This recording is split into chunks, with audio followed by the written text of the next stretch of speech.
The indie author revolution has been around for more than a decade, but we indies continue to push the boundaries of what we're capable of. From getting over initial prejudices to staring down perfectionism and author imposter syndrome, we've become a force to reckon with. Now, after years of hustle and grind, we indies are rebelling again. Gone are the days of publishing a book a month until we drop, and in its place we're sowing the seeds of a better way. A way with more ease, abundance, and flow. Get ready to learn about indie authorship from a whole new perspective. We're about to cover everything from releasing your poverty mentality to manifesting your millionaire author destiny. I'm Carissa Andrews, and this is the Author Revolution Podcast.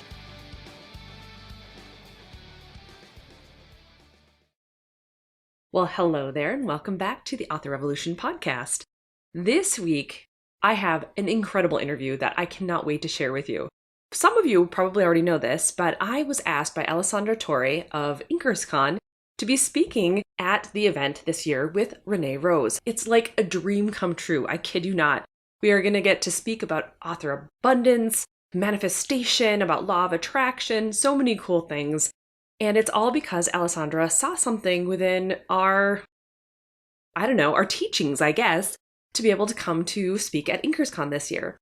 Well, of course, me being the person that I am was so delighted, not only to be in Renee's vicinity, but also to get to know Alessandra a little bit better. Of course, after all this kind of back and forth exchange went on, I asked Alessandra to come onto the show so that I could learn more about her, I could share her story with you, and of course we'd talk about all sorts of fun things from, InkersCon, all the way through to the it ends up being more than 3, big mistakes that authors can end up making that will sideline their careers if they're not careful. So you're definitely going to want to listen to Alessandra's tips. They are golden. All right, so without further ado, let's get into the podcast episode and our interview. Well, hi there, Alessandra. Thanks for being on the Author Revolution podcast and, being a part of this crazy show. Now, you are a woman of very many talents. You do so many different things. And I spoke a little bit in the introduction about what I know of those awesome things and how we met a little bit and all of that good fun stuff. But for my audience, do you want to tell them a little bit more about who you are, what you do, all that you do? Sure. Yeah, I'll try to keep it brief. In my normal life, I'm a wife, a mom. I've got 3 dogs. We live in Key West, Florida. And I started out as a reader. That was kind of how I got in this. I've been one of those book nerds my whole life, but I started writing 10, 11 years ago. So one of my jobs is obviously as an author. I've written over 30 romance and suspense novels. I publish under A.R. Torre and Alessandra Torre. My other 2 jobs are I run InkersCon with the team. I say I run it. I don't really run it. But you are part of it. I work with the team at InkersCon, which is an authors conference and has events. And then my third job is that I do run Authors AI, which is a tech startup that uses artificial intelligence to categorize books and improve books through the use of AI. I know Marlo. That's an awesome and AI. That's Marlo. Yeah. That's super That's cool. my favorite girl. Yeah. Yeah, right? I can't imagine why.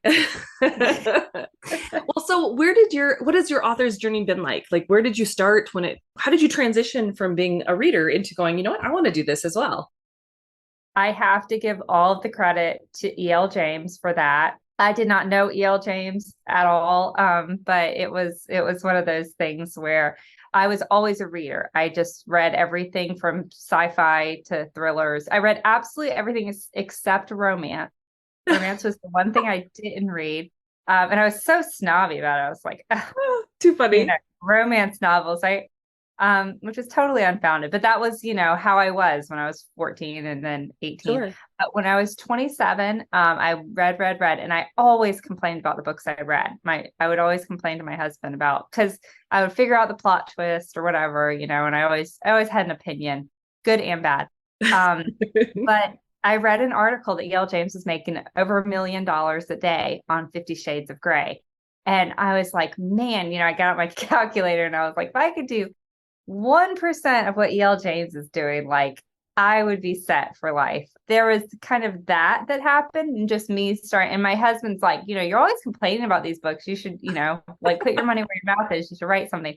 The other side of it was that my mom started writing a book. Like somebody approached her to co-write a book. She had always been a non like professor, so she'd always written but never fiction. So she was telling me about self-publishing and how anybody could just write a book and put it out there. And that, like, I did not have any confidence in my writing. I never could have gone a traditional route because I just didn't believe in myself. But self-publishing, this idea that I could write a book and put it out there and nobody would know that it was me, and I could do it under a pen name, I was like, that I could get on board with, because then if it failed horribly, no one would ever know, and I wouldn't have to face like too much rejection. I could just move along and do something else. Sure. So yeah, so it's kind of those three things. And then I also lost my job. So I didn't have a job. I was trying to figure out what I wanted to do with my life, and in kind of the intersection of those three things. Gotcha. And the universe was just like, well, here's this thing. Maybe you should give it a try, You should go try. And so I wrote my first book and self-published it, and it didn't do much. Like it did well enough. I was making like $15-20 a day. So it did well enough that I like got on my calculator again, and I was like, okay, if I write 10 books, then I think might have been making $10 a day. Cause I know if I wrote 10 books, then I would be making roughly $38,000 a year, which is the same that I was making at the job that I had lost. So I was like, hey, I could like never go back to work. This could be my job. So that was my expectation kind of for if I wrote 10 books. But then 3 months in, that book just took off. And and I sold it for multiple six figures. And then suddenly I had all this money, and it was like, okay, I guess this is my job now. So yeah, so that was way back in 2012. And that was what launched everything. Oh, that's super interesting. I started in 2010 as well, but didn't really like kick things off with my career until like 2013. So it was right around that same time frame too. And it was such a different landscape when it comes to the indie publishing realm, because like KDP, KU didn't exist quite yet. It was like kind of, no, I was all KDP Select back in the day. Like, it was so weird, right? Yeah. Oh my goodness. And I was very much like you, where it was like, I wrote sci-fi. I've always written fantasy. So I had like an urban fantasy pen name, started with sci-fi, but it was really urban fantasy with just a different planet. It was weird. That's how all authors start in the beginning, right? We don't know what the heck we're writing. Right. Absolutely. But I was the same with romance as well, where I was just like, I don't want to do romance. No, I'm not going to do it. Now, of course, this year I'm looking at doing a romance pen name, because there's do you ever have one of those moments where you get those ideas that come in your head and you're like, that doesn't even fit my brand. What is this? Like, what? And it won't go away. Have you ever had those kind of ideas? Oh yeah, absolutely. Yeah. That's one of mine. So that's the plan for this year. I still have that. I have a book that's been in my head for years, but every time I bring it to my readers, they're like, no, don't write that. And so I'm like, okay. I guess like they're very adamant about it. They don't want to read it. So I'm like, okay. Interesting. You're like, new pen name, maybe, I guess. Yeah, maybe so. It's so weird. Readers are fun. They're fickle. They're fun, but they're fickle. Yeah. Well, I want to write a pirate romance, and they're just not interested in that. Really? Pam Godwin did great with Sea of Ruin. Yeah. So maybe I just need to, find all the Sea of Ruin readers. I agree with you. I would see nothing wrong with that. Too funny. Okay, so other than obviously being a fantastic author, you are also a self-publishing advocate, obviously with InkersCon, which I get to speak at this year. Thank you so much for that, by the way. I'm so excited. Thank you. And then obviously with Authors AI. So what is it, do you think, about indie authorship that really got you inspired to invest in helping authors to succeed and get the most out of their author career? What kind of was the trigger point for that? For me, it was that when I started, and again, I started in 2012, which in one way was like the gold mine. Like you could like hit success so much easier than you could today, because it was just much less crowded marketplace. But there was also zero resources. So like there was no information about formatting a book. There was no information about cover design. There was no information about marketing or newsletter or any of that stuff. When my book really took off and suddenly I had money and I wanted to reinvest that money into my business. I didn't like, I was literally on the phone with the New York Times trying to get a full page ad because I didn't know how else to spend money. Like, it was like I was still stuck in, I hired a local PR person and we wasted a lot of money running like a press release and stuff like that. There wasn't any information. And there was information on craft in terms of like a book, like writing books, but there wasn't, that we didn't have online courses and we didn't have all of this stuff.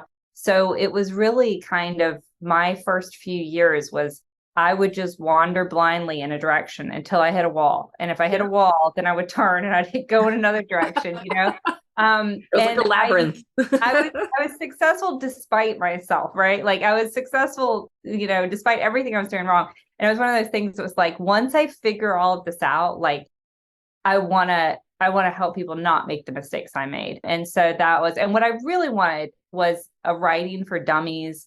Like I wanted a for dummies class because when I was a reader who just wrote a book, and then suddenly I was trying to learn about the craft.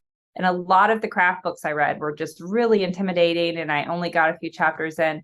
And so I really wanted something kind of easy. So at first I started with my own courses, like creating courses.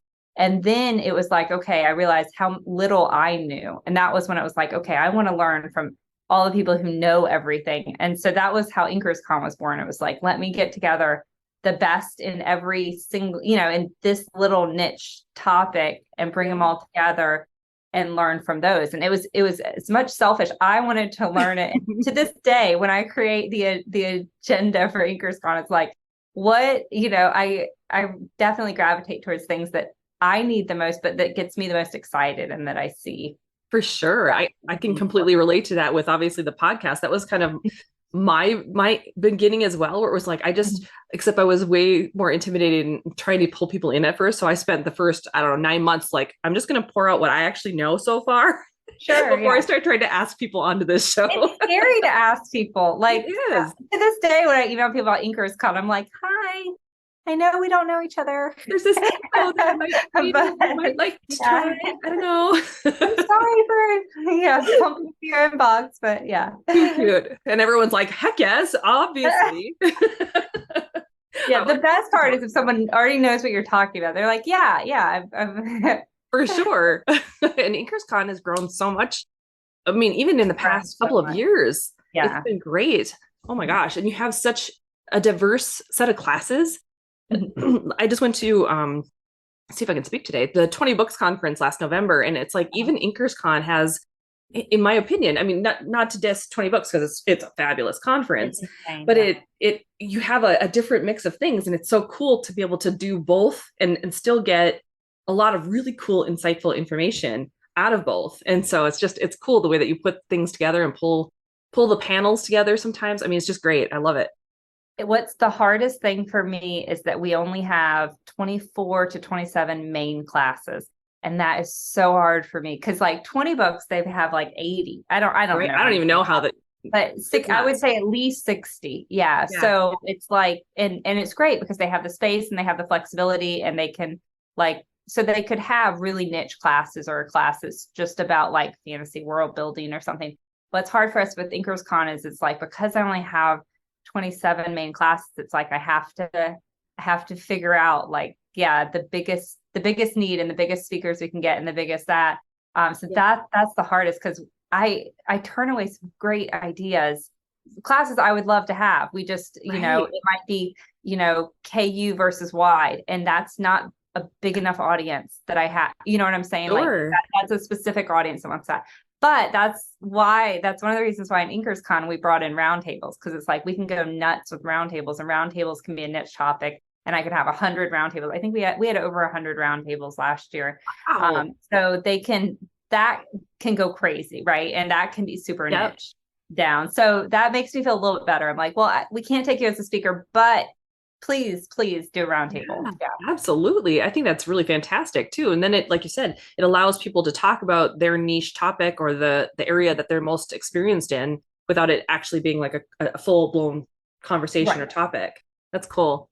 So, okay, I'm going to jump ahead because I know InkersCon is coming up in June. So if people are interested in getting involved in InkersCon, joining it either live or via the digital version. How do they go about doing that?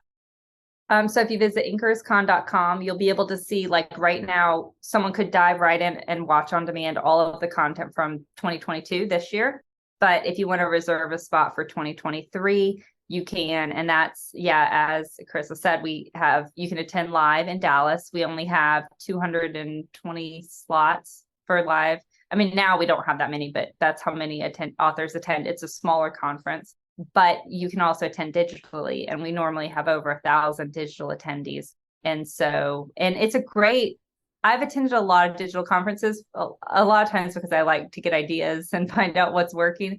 Our digital ecosystem, because ecosystem isn't the right word, but our community is so involved. Like the digital conference is not like other ones where you might sign up and you never watch the classes. Like if you want to network and meet other authors, like you're going to in that digital access. So they're both fantastic. I love being live and in person and, getting that energy and that excitement, but it's also fantastic. And live attendees attend digitally, it's included. So you get both.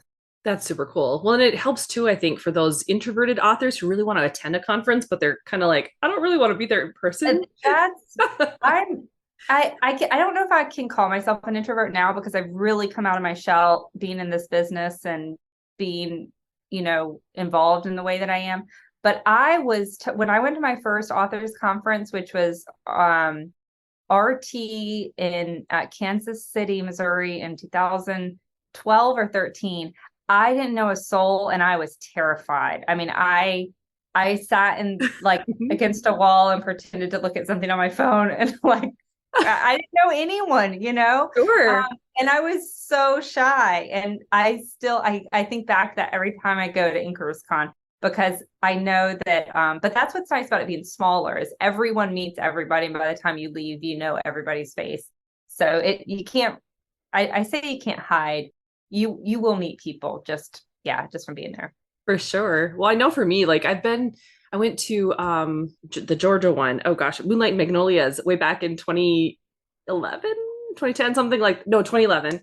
And I was like the only sci-fi chick there because all of my critique partners were romance authors. And I'm like the sci-fi nerd at this conference.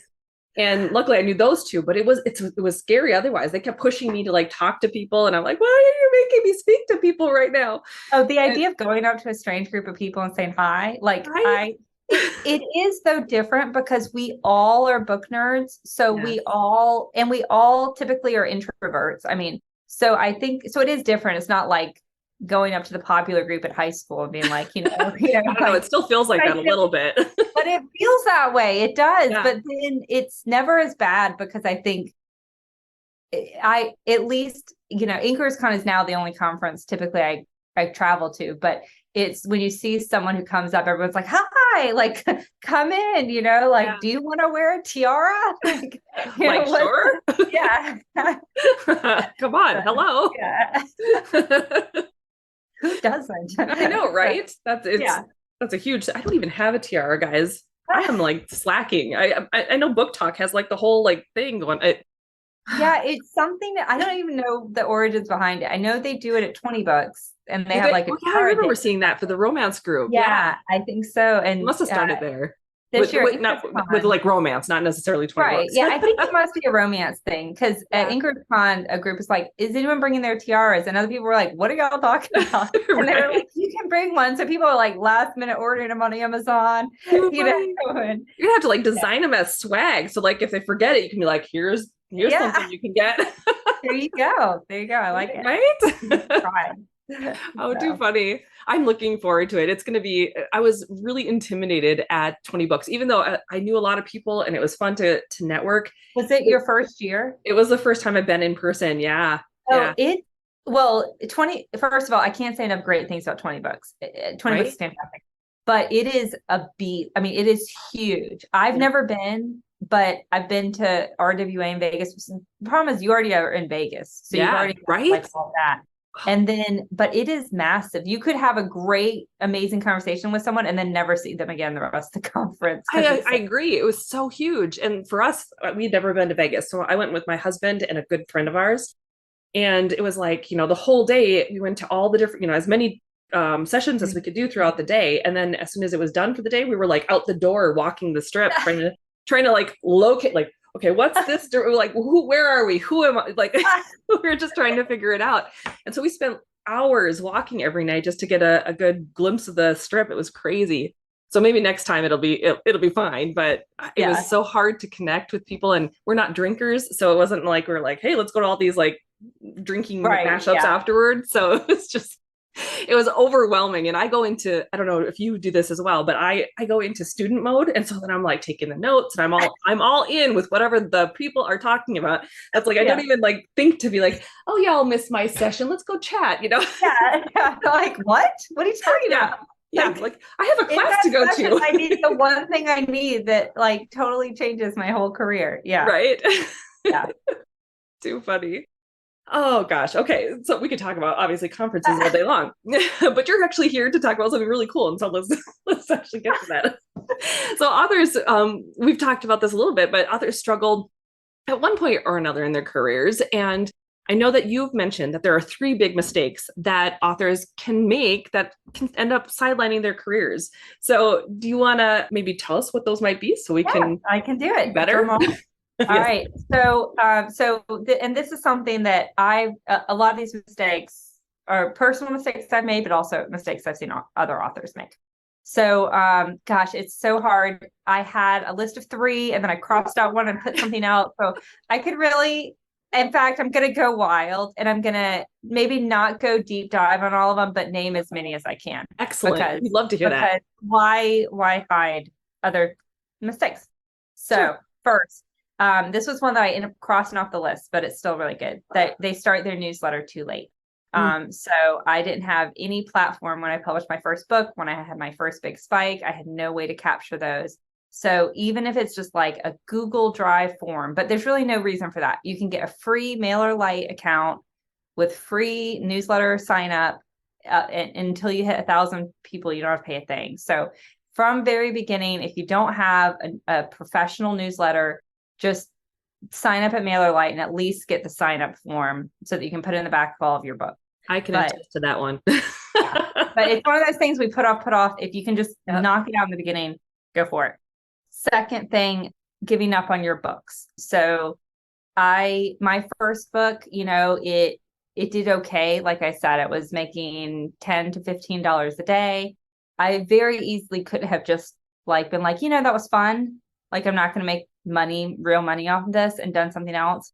That book, I changed the book description one day on a whim, and that book then took off. And that book made me, $60,000 that month, and then, Did you ever figure out what it was that you tapped into then? Was it like a trophy? No. And you know what? I didn't save the first one because I was who cares? Like, I didn't know this was going to be like the pivotal change that would create my entire career, so I was like about to leave, like out of town. And I was like, I think I'll just write a new book description. I think if I had to guess, I think my cover was super sexy. And I think my book description wasn't. And so when I changed my book description, maybe to something a little spicier that matched the cover more, that fit my packaging and fit my book, then it made me realize how many people were clicking on my cover, seeing the book description and being like, and then they went to something else, where as soon as I fixed that, my sales went up like 100 sales that day. And the next day I had 500 sales. And the next day I had 1,000, and it just like took off. And then Amazon was like, okay, this is a book people click on and buy, so then they were sharing it everywhere. And so, and I had the high honor of being the first banned book on Amazon because my cover was so scandalous that Amazon didn't know what to do with it, because it was in the top like 15, and here I am with my crotch shot cover. Do you have we have to see this cover now.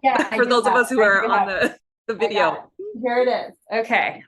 So if you want to see this cover, guys, you got to watch the video. You got to watch the video, whatever timestamp we're at. This is the cover, the original cover. Okay.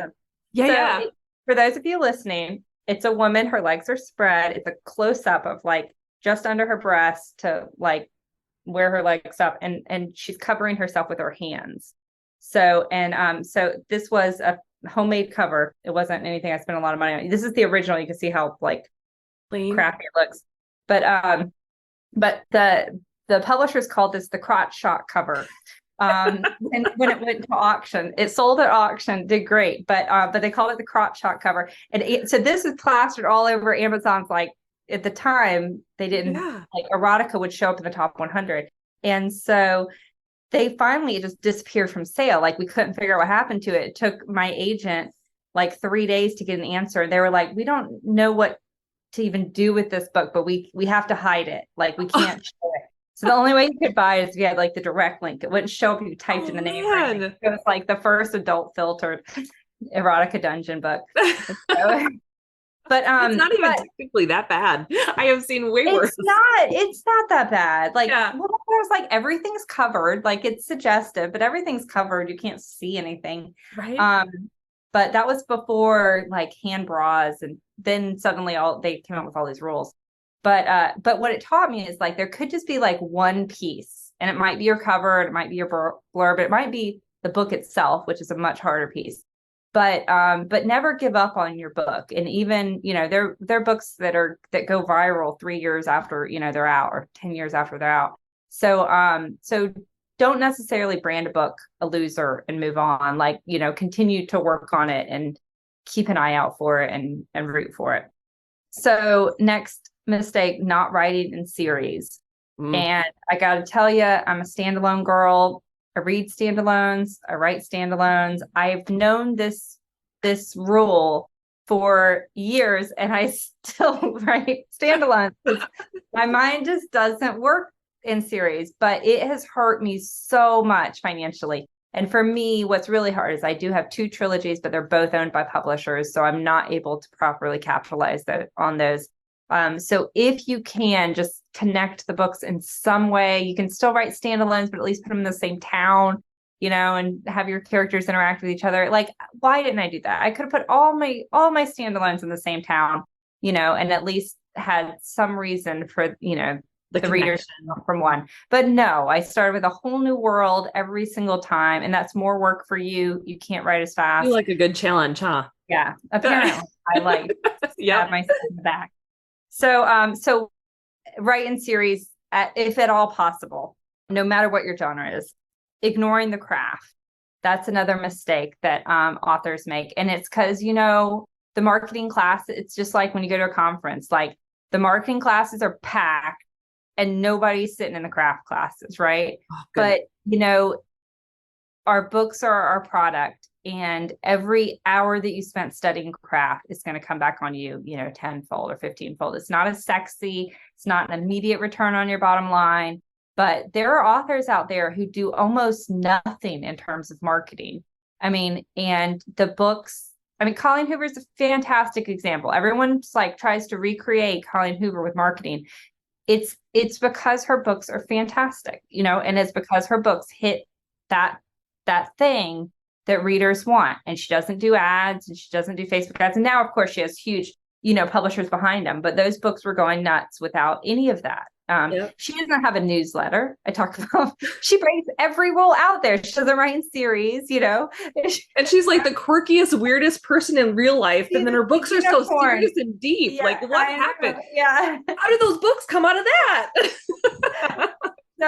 But her craft is on point. So, like, Kyla Stone was an Inkers Con presenter. She's brilliant. She's super successful. I love what she said last year, which is she reads a craft book in between every book that she finishes. As soon as she finishes writing a book, she'll read a craft book before she writes the next one. And I was just like, I love that. And you can see it. Her books are fantastic. So don't ignore the craft. That's the main thing. And last but not least, don't jump genres. And I am as guilty of this. I was always like, this is don't jump genres and do write to market. And I was so snobby about this. I was like, writing to market is just like, I had this horrible image of what writing to market was. And I also had this thought that I could just write just whatever floated into my head. So I wrote a romantic comedy, and then I wrote like a dark romance, and then I wrote, a psychological thriller. And my readers are so, like, I'll get a reader who loves my books, and then they look for something else like that in my backlist, and I don't have anything to give them. So what do? They go buy something else. So it's hard. And especially if you're a slower writer, I am now at a one book a year pace, which, I mean, so I have to stay in one genre. And I've done that with AR Torre, my one pen name, has stuck to genre, but I haven't had a choice. I have a publisher who's like, I will constantly come with ideas I'm really excited about. And they're like, that's not what you write. You write domestic suspenses set in California, that have an element of sex or, raciness. And I'm like, okay, but I have this really great time travel book, that's a redemption story. And they're like, yeah, Not going to fit your brand.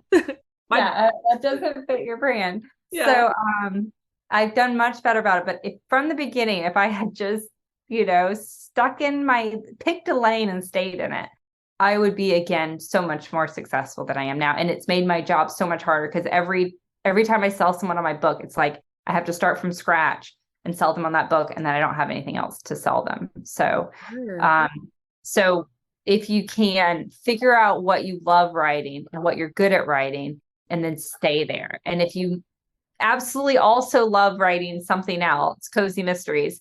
I chatted with a bunch of cozy mystery authors, and I left there like, oh my gosh, I want to write cozy mysteries. This sounds like so much fun. Like, this is amazing. Like, and I was like, what am I doing? Like, I can't write cozy mysteries right now. Shiny. Yep. Yeah, but if there is something else that you also really, really want and love to do, like, do it under another pen name and make sure that you have the bandwidth to support two pen names and to create steady production in both pen names. I completely agree with that. For me, it was like forever. I've been working on this urban fantasy pen name, and I didn't, like you were saying in the beginning, you don't quite know what you're doing yet. So you hop around a little bit. Mine was like sci-fi fantasy, then it was like paranormal fantasy, and then it was urban fantasy. And I realized that they're all urban fantasy for the most part. So we're just going to go with that. Yeah. But it was like, you're just trying to feel your way through and try to figure out what in the heck you're actually doing. And then, like, I think in the beginning when we were writing, even the decade ago, the categories weren't as concrete either. And so you don't really know, like this is a genre. Is urban fantasy even a thing? Like what? Like it was all. Like, remember when new adult was just kind of like invented? They were like, oh, and we'll also call this new thing that a lot of people write in, we'll call this new adult. Like, right? Yeah. Or like RH is now why choose, and it's like there's all these like just take a thing that was a thing and then they switch it on you and you're like, what happened? What just happened here? Yeah, it's craziness. So is there any other advice that you would give? And like, let's say a new author is coming on the scene and they're trying to figure out, what they should really be doing. Is there any other advice that you would give them? My main advice would be I wouldn't advertise until you have multiple books out, hopefully that are in a series. I mean, ideally in a series. And learn before you spend, and learn before you spend time and before you spend money. Like, if you are on a limited budget, invest in education over, because it can be so easy to just throw $100 on a Facebook ad and it just be gone. Yep. If you don't know anything about Facebook advertising, and you can spend a lot of money on editing, and editing is great. And editing, I would put in the learn category, but if you are tight on money, you don't have money for an editor, you can learn a lot through books checked out in the library, through free podcasts, like this, YouTube videos. I mean, the negative with free education is you also get a lot of miseducation, but you're never going to get kind of piecemeal too. It's like you're trying to find bits and pieces, and it's not as not in as much of a coherent delivery, I guess.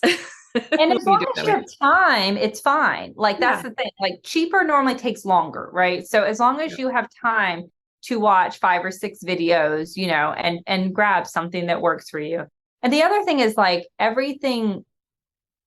things that work for one person aren't going to work for someone else, So don't be like, oh my gosh, I have to be an outliner because these 3 people are outliners and they whatever, or I have to rapid release because that's whatever. Like, you don't have to do anything. Like, you can blaze your own trail, and it includes a little bit of Melanie Harlow, and it includes a little bit of Frida McFadden, and it includes a little bit of this and something that you heard. outside the elevator at 20 books. You know what I mean? Yep. That is your path, and you're in that, and and that's you. So because I am not an outliner, I understand why outlining is great. Like just like I want to be organized and have a nice looking house, like I want to be an outliner, but I'm not. I'm going to have a messy house. It's going to happen, and I'm going to pants a book. It's going to happen, so, just understand, embrace that. And some of us Becca Smine is fantastic. If you can ever watch anything that Becca Smine does or attend any of her classes, she has courses too. But if you can't afford that, if you can find her at conferences and things like that, she's been at InkersCon a ton of times, and she's brilliant. And she taught me that I need a deadline. Like if I don't have a deadline, it's not going to get written. It will get written, but it's going to take a year and a half. So and no matter what my deadline is, I'm going to wait until 2 weeks before. 2 weeks before. And then I'm going to be that crazy person in my office, like, don't come in here. Like, what are you doing? No, I can't eat dinner. I'm on deadline. Right. That's Parkinson's law. But whatever you have will expand or contract to fit the time allotted for it. Yeah. Deadlines are key. But don't go crazy. Come on. You got to eat. Yeah. I asked my publisher for an extension. My poor publisher, I am self-published, but the last few books I've done has been with APUB, which is Amazon Publishing, which is almost like indie publishing. Like they're so different from every other traditional publisher. But I know now, I'm worried that I've trained them now that I'm going to ask for the extension. So I asked for an extension because I had finished the book and I hated it. And I was like, I have to start. So anyways, I was down. I was like, hey, I just need 5-6 more days, whatever. And the lady was like, what about 3 weeks? And I was like, awesome. Yes, 3 weeks would be fantastic. What did I do? The first 2 weeks of that, I didn't even look at the manuscript. Suddenly I have all this time. My deadline. You know what you did? You let it percolate in the back of your mind before you went to it. Yeah. So I'm organizing stuff and actually going out and doing stuff. And then suddenly I'm like, oh my gosh, I have 7 days. What am I going to do? And then I was a crazy person for the 7 days. So yeah. I think that's pretty standard for a lot of us. I'm the same way when it comes to deadlines. If I don't have even if it's just a mental deadline, if I don't have one, I can very easily fill my time with other things. And so it's so weird, but it's crucial. It's really crucial. You said, the time expands or contracts. Right. Yeah. 100%. Well, that's awesome. I can't wait for InkersCon too. It's going to be such a fun thing to do. And I'm doing it right after going to the Idaho Writers Conference with Troy Lambert. So that's going to be crazy. It's going to be I'll be there, and then all of a sudden I'll be in Texas. It's going to be where I won't even know who I am or where I live. Your brain is going to be humming. Yeah, right. Yeah, it's going to be so exciting. We haven't, obviously COVID, we haven't traveled a super ton until last year when we went to Vegas. And so I'm so stoked to be finally out and moving about again. It's so funny. A lot of people, I've talked to people who've never been to an author's conference, and it's it just, I don't know, it gives me a shot of inspiration. I don't know. It's just cool. It's just really, cool is such a weak term, but it's just, you have to experience it at some point in time. You do. It's like this motivating, even if you aren't quite sure what you're doing yet, or even if you're just trying to figure things out, it's just being around the energy of all those people, whether they are successful or they're just starting out. It's we're all here for the same purpose of learning how to do this better. And it's just so cool. Like you said, it's so cool to be there. It's neat. I love the experience of it. And it's also you setting aside that time where it's focused, right? Because the negative is if you get a course or something else, is you can, you know what I mean? There isn't urgency where you're here. So you're I'm going to set aside this 72 hours and it's my gift to myself, and I'm going to focus on my book and just immerse myself in this for these 72 hours. And so you have this kind of laser focus on your career and your books for that period of time, which is also what I need, Absolutely. It builds that momentum where all of your thoughts, regardless of what you're doing, when you're thinking about something, it builds that momentum. If you've spent a couple of seconds, even 17 seconds, they say is enough to create momentum of thought. And so when you immerse yourself into the weekend of it, it's no surprise to me why Yeah. all of a sudden you're like motivated and excited to do this thing, because you've just spent so much time immersing, like you said, into the world of what you want to be doing. And you're reminding yourself, I think, that this is an important piece of your life and that you want this to become You're something telling the bigger. universe, I care about this. Yeah, Yes, I'm paying attention on this. absolutely. Well, Alessandra, thank you so much for being on the podcast, for sharing all of your insights and telling everybody about InkersCon. We'll have to come back again when we get closer to InkersCon and talk more I about just that. know. Or we could do a recap after it where we Oh, I talk would about love like that. our favorite takeaways. I like doing that in between the live event and the digital launch, because then it's not too late. People can still jump in for the digital launch, but also everything's kind of top of mind, you Yes, know. So yeah, I'd love to come back anytime. But I yeah, would thank love you so that. much for having me. For sure. Thank you so much. Now, before we go, though, if my audience wants to obviously get in touch with you, learn about your books, about InkersCon, Marlowe, all those fun things, how do they go about like finding you? Sure. So alessandratorre.com is where is my reader site. So you can find all my books there. And if you need a book, Every Last Secret or The Ghostwriter, if you're I'll actually forget that. The Ghostwriter, if you're an author, this is it behind me. The Ghostwriter, if you're an author, Love is it. my first of all, it's my best book I've ever written, but it's also like writers love it because the main character is a writer. Love it. And if you go to inkerscon.com, there's a blog there that has a bunch of, we have free webinars you can jump in and watch. And you can find out anything about any events we have going on. That's fantastic. Well, thank you so much for being here. I appreciate it so much. And I am just thrilled to be coming to I Texas. can't wait to, yeah, see you in person in just Yeah. a couple months. It'll be here before we know it. I know it's scary. I'm already scared, but that's okay. We'll do good. Well, thank you. Absolutely. Thank you so much. Well, there you have it. Alessandra and her amazing tips and amazing insights. I don't even know how this woman gets as much done as she does. I love that she's as involved in the indie author community as she is. I love that she loves AI and learning how to incorporate it in ways that are going to help the indie author community. And of course, her stories are just fantastic. She had me giggling throughout that entire podcast episode, and I hope that you had the chance to go into the video and check out that cover that she showed us, because wow, to be the first Amazon cover or book to be banned, that's pretty special.